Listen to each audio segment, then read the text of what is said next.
Asia దేశాల్లో మళ్లీ COVID-19 కేసులు పెరుగుతున్నాయి. హాంకాంగ్, చైనా, సింగపూర్, థాయిలాండ్లలో ఇటీవల కొన్ని వారాలుగా కరోనా కేసులు సంఖ్య క్రమంగా పెరుగుతున్నట్టు ఆరోగ్య శాఖలు వెల్లడించాయి. వీటి వలన అక్కడి ప్రజల్లో ఆందోళన మొదలైంది.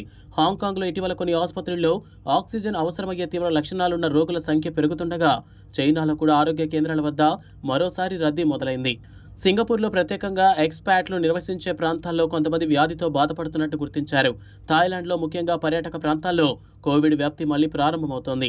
అయితే ఈ అన్ని మార్పులు జరిగినా భారత్లో పరిస్థితి ప్రస్తుతం నిలకడగా ఉంది. దేశవ్యాప్తంగా కేసుల సంఖ్య తక్కువగానే ఉంది. కేంద్ర ఆరోగ్య మంత్రిత్వ శాఖ ప్రకటించిన వివరాల ప్రకారం భారత్లో కొత్తగా నమోదవుతున్న కేసులు చాలా తక్కువగా ఉన్నాయి. ఇది కొంతవరకు వ్యాక్సినేషన్, గతంలో ఏర్పడిన హార్డ్ ఇమ్యూనిటీ లాంటి వాటి ప్రభావం కావచ్చని అధికారులు భావిస్తున్నారు. అలా అని ప్రస్తుతం భారత్లో అప్రమత్తంగా ఉండే పరిస్థితి లేదన్న మాట కాదు. విదేశాల్లో కేసులు పెరుగుతున్న నేపథ్యంలో విమానయాన రంగంలో ఎలాంటి మార్పులు అవసరమవుతాయా అన్న దానిపై ప్రభుత్వం సమీక్ష చేస్తోంది.